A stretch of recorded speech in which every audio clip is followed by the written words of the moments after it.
கௌதர்பார் பாரம்பரிய ஆயுர்வேத முறையில் தயாரிக்கப்பட்ட சுத்தமான பூஜை பொருட்கள், புனிதமான தீபம், தூய்மையான தூபம். எந்த பூஜை செஞ்சாலும் ரெகுலராக பண்ணோம் வீட்டில் செய்கிறதா இருந்தால். அப்படி ரெகுலராக பூஜை பண்ண முடியலன்னா வெறும் குளிச்சுட்டு வந்து நெத்தி கட்டிட்டு சாமியை கும்பிட்டுட்டு ஒரு ஊதுபத்தியை மட்டும் ஏற்றி வச்சுட்டு போயிட்டே இருக்கலாம். சாயங்காலம் 4:30 மணிலேருந்து 6:30 மணிக்குள்ளே விளக்கேற்றுங்க அப்படிங்கிறது தான் நான் எப்பயுமே சொல்கிறேன். அதுக்காக தான் நான் என்ன பண்ணுறேன், 4:30 மணிலேருந்து 6:30 மணி வரையும் ஜாதகம் வைப்பேன். மற்ற நேரத்தில் ஜாதகம் வைப்பேன் வைக்க மாட்டேன். அது 4:30 மணிலேருந்து 6:30 மணி வரையும் தான் கிளாஸ் எடுப்பேன். அது மாதிரி கிளாஸ் எடுக்க மாட்டேன். ஏன் இதை சொல்கிறேன் அப்படின்னா, விளக்கேற்றி வைப்பது நல்லது. விடியலுக்கு முன்னாடியே அது ரொம்ப ரொம்ப விசேஷம். அதாவது குடும்பமே சுபிச்சமாக இருக்கும், அந்த வீடே சுபிச்சமாக இருக்கும், லட்சியம் கடாட்சமாக இருக்கும். உங்கள் மனசாட்சி தான் கடவுள். நீங்கள் கடவுள்கிட்ட பேசும்பொழுதே உங்களை நீங்களே ஆத்ம திருப்தி பண்ணிக்கிறீங்க. அதுதான் உண்மை. எப்பாவது ஒரு விளக்கு ஏற்றணும்னு நினச்சா இந்த நேரத்தை ஃபிக்ஸ் பண்ணிக்க. சுத்தமான நல்லெண்ணெய், இல்லைன்னா சுத்தமான நெய், இல்லைன்னா சுத்தமான சிலர் வேப்பெண்ணெயை கூட போடுவார்கள். வீட்டில் இருக்கிறக்கூடிய டிஸ்ட்ரிகள் மற்ற அதெல்லாம் இப்போ இந்த கலப்பு இந்த 5 எண்ணெயெல்லாம் வந்துருக்கு. அது ஒவ்வொருத்தர் ஏற்றுறச்சா நமக்கு அந்த குட் வைப்ரேஷன் வருதான்னு பார்க்க. நமக்கு இல்லை ஒரு அமங்கலமாக இருக்கிற மாதிரி இருந்தால். ஏன்னா நான் முன்னாடி ஊதுபத்தி எல்லாம் ஏற்றும் போது எனக்கு இருமல், பின்ன தொண்டை பிடிக்கல். ஒரு ஊதுபத்தியினுடைய கார்பன் பர்ன் ஆச்சுன்னா கேன்சருக்கு வாய்ப்பு இருக்குது. நம்ம கடவுள்கிட்ட போய் எனக்கு உடம்பு நல்லா ஆக்கணும், ஆரோக்கியத்தை கொடுக்கணும்னு கேட்குறோம். ஆனால் நம்ம வைக்கிற பொருள் எல்லாமே நம்மளுக்கு கேன்சர் வருதோ இன்னொன்று வருதோ வைக்கிறோம். இது போகணுங்கிறதுக்காக கௌதர்பாரினுடைய ப்ராடக்ட்ஸை ஒரு ஹெர்பல் பேஸ்டா, மூலிகை பேஸா, ரிஷிகளுடைய சூத்திரத்தை பேஸா, இங்கே பஞ்சகவ்யா மெயினாக மாட்டினுடைய பஞ்சகவ்யா எடுத்து இதுலேருந்து எடுத்து பண்ணுறோம். This is what கௌதர்பாரி.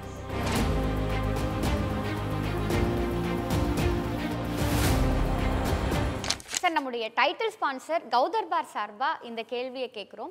ஒவ்வொருத்தர் வீட்டு பூஜை அறையிலையும் குறைந்தபட்சம் இந்த பூஜையாவது செய்யணும், இந்த பூஜை பொருட்களை பயன்படுத்தணும் அப்படின்னு சொன்னால் அது என்ன மாதிரியான பூஜை பொருட்கள் சார்? வீட்டில் வலம்புரி சங்கு வச்சு பூஜை பண்ணால் நல்லதுங்க. ஏன்னா பெருமாளுடைய சங்கு பாஞ்சஜன்யம், ஊதுபத்தி, கற்பூரம், அது நம்ம எல்லாருமே வீட்டில் ஊதுபத்தி காட்டுவோம், கற்பூரம் ஏற்றுவோம். இது எல்லோரும் செய்கிறது தான். அது அபிஷேகம் பண்ணுறதா இருந்தால் அதுக்கு பால், தயிர், பன்னீர், சந்தனம், தேன் இதெல்லாம் விட்டு அபிஷேகம் பண்ணோம். அபிஷேகம் பண்ணுறதா இருந்தால் அதுக்கு மெட்டலில் செய்த ஏதாவது ஒரு விக்கிரகம் இருக்கணும். அதை ரெகுலராக அபிஷேகம் பண்ணோம். சும்மா ஒரு நாள் பண்ணிவிட்டு விடக்கூடாது. எந்த பூஜை செஞ்சாலும் ரெகுலராக பண்ணோம் வீட்டில் செய்கிறதா இருந்தால். அப்படி ரெகுலராக பூஜை பண்ண முடியலன்னா வெறும் குளிச்சுட்டு வந்து நெத்தி கட்டிட்டு சாமியை கும்பிட்டுட்டு ஒரு ஊதுபத்தியை மட்டும் ஏற்றி வச்சுட்டு போயிட்டே இருக்கலாம். அதுதான் சேஃப். அது இந்த 2025 அப்படின்னு கிடையாது. எப்பயுமே நம்ம வீட்டில் விளக்கேற்றுதல் அப்படிங்கிறது நமக்கு ஒரு மிகப்பெரிய பரிகாரமாக நம்ம சொல்லிக்கிட்டு இருக்கிறோம். அதுவும் இப்போ நம்ம எண்ணெய்ங்கிறது எல்லா எண்ணெயும் வாங்கி வைக்கிறோம். அதில் நமக்கு ஓரளவுக்கு நமக்கு தேவையான இடத்துல ஒரு நல்ல எண்ணெயோ ஒரு நெய்யோ இந்த மாதிரி ஒரு நல்ல ஒரு பொருளை வாங்கி நம்ம இந்த விளக்கேற்றுதல் அப்படின்ற விஷயம். அதுவும் குறிப்பாக விடியகாலம் 4:30 மணிலேருந்து 6:30 மணிக்குள்ளே விளக்கேற்றுங்க. சாயங்காலம் 4:30 மணிலேருந்து 6:30 மணிக்குள்ளே விளக்கேற்றுங்க அப்படிங்கிறது தான் நான் எப்பயுமே சொல்கிறேன். அதுக்காக தான் நான் என்ன பண்ணுறேன், 4:30 மணிலேருந்து 6:30 மணி வரையும் ஜாதகம் வைப்பேன்.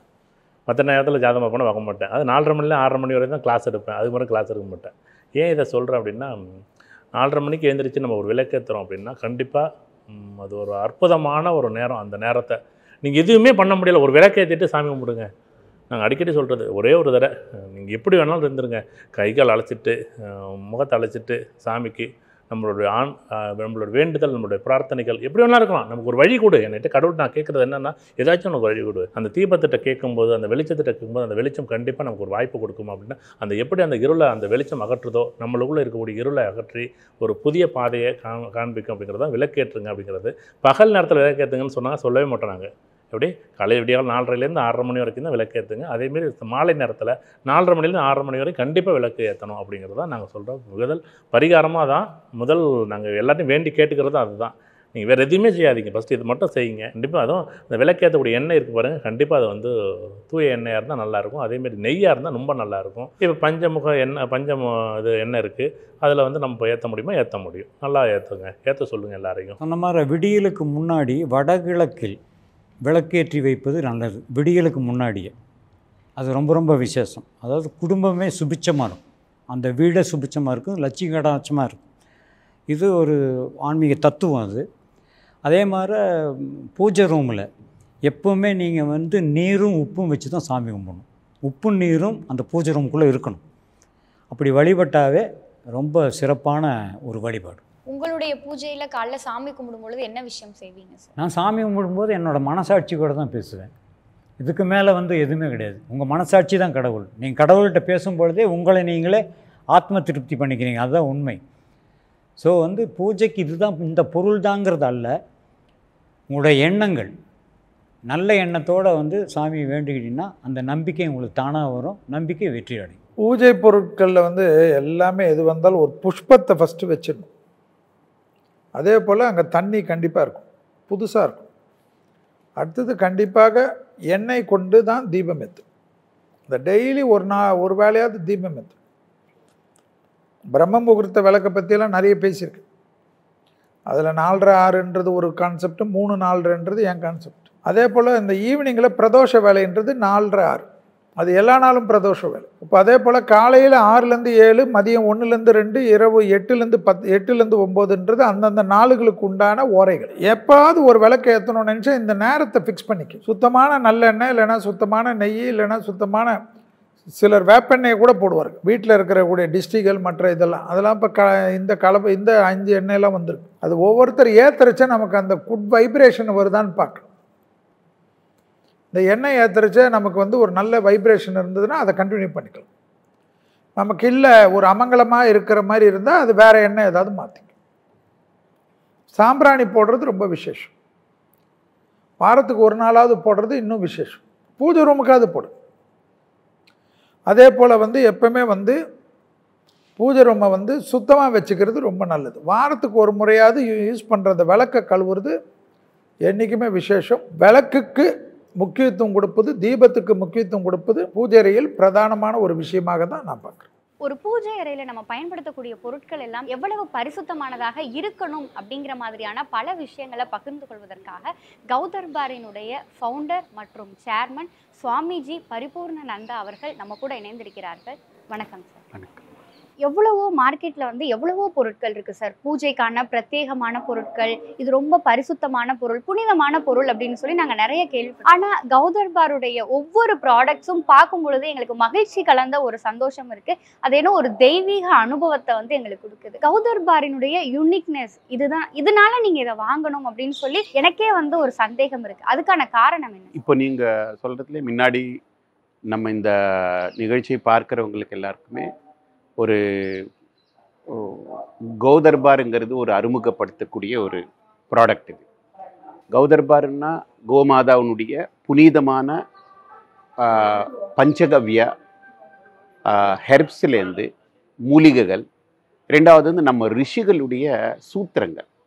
அவள் ஆயுர்வேதத்தில் என்னெல்லாம் சூத்திரம் சொல்லியிருக்கா. தூபம்னா நம்ம ஊதுவத்தி ஏற்றி விடுறோம். அந்த ஊதுவத்தி வந்து கரியால் பண்ணுறது, கோல் பேஸ்ட். கண்ணங்கரைன்னு அந்த கறி இருக்கும், அதில் பர்ஃப்யூம் போட்டு கெமிக்கல்ஸ் எல்லாம் போட்டு அதை ஒரு ஊதுவத்தி ஆக்கி கொடுக்குறாங்க. பட் ஒரு தூபம்ங்கிறது வந்து ஒரு காலத்தில் நம்ம வீட்டில் எப்படி ஒரு அக்னிஹோத்திரான்னு பண்ணி ஹோமம் மாதிரி பண்ணி வீடை எல்லாத்தையும் ஒரு பவித்திரமாக ஒரு புனிதமாக வச்சுருந்தோமோ அந்த நிலைமை இப்போ போயிடுது. அதனால அந்த அக்னிஹோத்திரத்தை அந்த ஹோமம் பண்ணக்கூடிய அந்த பொருட்களை ஒரு ஊதுவத்தியில் கொண்டு வந்தால் எப்படி இருக்கும் அப்படிங்கிற ஒரு எண்ணத்தில் அதில் கறி சேர்க்காம, கெமிக்கல்ஸ் சேர்க்காம, ஆர்டிஃபிஷியல் பர்ஃப்யூம்ஸ் சேர்க்காம நேச்சுரலாகவே அந்த ஊதுவத்தினுடைய நிலைமையை அங்கே கொண்டு வந்திருக்கிறது கௌதர்பார். நம்பர் 1. நம்பர் 2, இது பின்னாடி ரிஷிகளுடைய சூத்திரங்கள் இருக்குது. பிஸ்னஸ் ஃபார்முலா மாத்திரம் இல்லை, ரிஷிகளுடைய சூத்திரங்கள் இருக்குது. இது நானே சொந்தமாக R&D பண்ணி, ஏன்னா நான் முன்னாடி ஊதுவத்தியெல்லாம் ஏற்றும் போது எனக்கு இருமல், பின்ன வந்து தொண்டை பிடிக்கல், பின்ன வந்து எனக்கு கொஞ்சம் கஃபம் மாதிரி வருது, லங்ஸில் கொஞ்சம் ப்ராப்ளம் வருது, இதெல்லாம் வந்தது. நான் இதை பற்றி ஆராய்ச்சி பண்ணி பார்க்கும்போது என்ன தோணித்துன்னா, இது வந்து கார்பன், கறி வந்து கார்பன். அதை நம்ம எரிச்சோம்னா அது கேன்சருக்கு நிறைய வாய்ப்பு இருக்குது. ஒரு ஊதுபத்தியினுடைய கார்பன் பர்ன் ஆச்சுன்னா கேன்சருக்கு வாய்ப்பு இருக்குது. அதனால தான் கறி சமையலெல்லாம் சமைக்கிற வாய்ப்பெல்லாம் எதுக்கு கம்மியாச்சுன்னா, பிகாஸ் அதனுடைய புகை வந்து நல்லதில்லை. அதனால இந்த ஊதுவத்தி நம்ம எது ஏற்றுறோமோ இது வந்து கார்பன் ஆக்கும். கார்பனை பர்ன் பண்ணுறது நல்லதில்லை. அதுவும் பக்கத்தில் வச்சு கடவுள்கிட்ட வச்சு பண்ணுறோம்.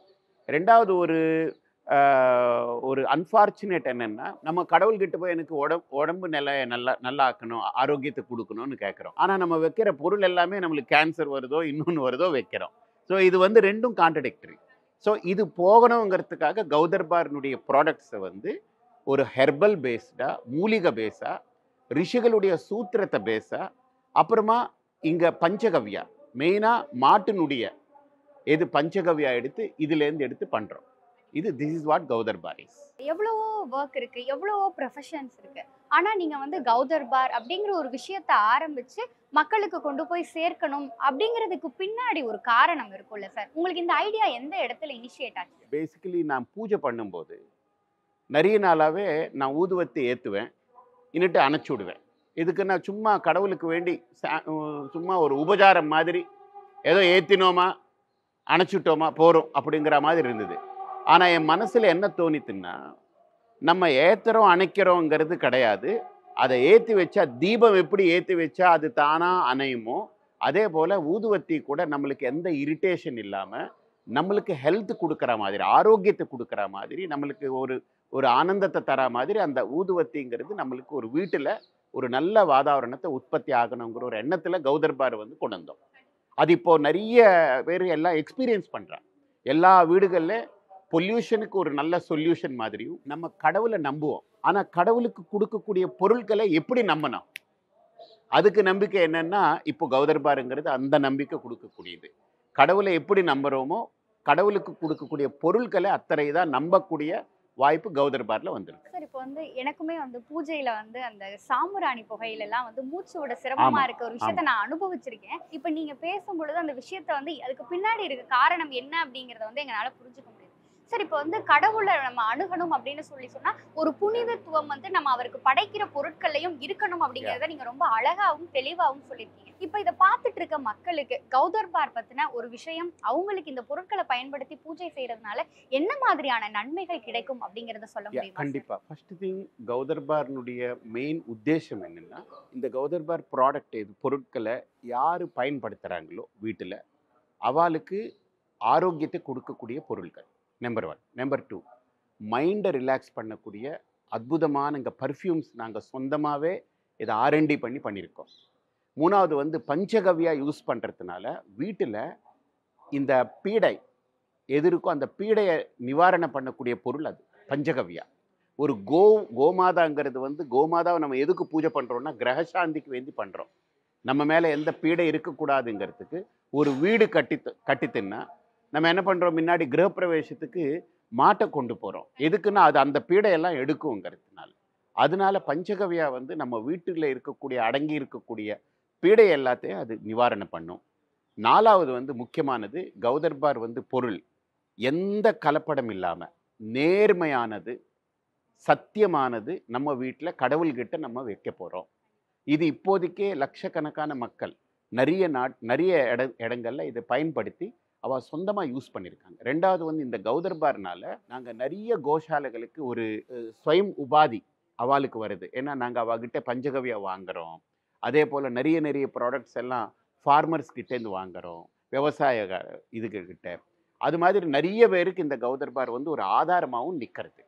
కాబట్టి கௌதர்பார் வந்து நம்ம ஒரு முக்கியமான கான்செப்ட் என்னென்னா, இந்த கௌதர்பார் எந்த வீட்டில் அது பயன்படுத்துகிறாங்களோ அங்கே கோமாதா அங்கே நடந்த மாதிரி தான்.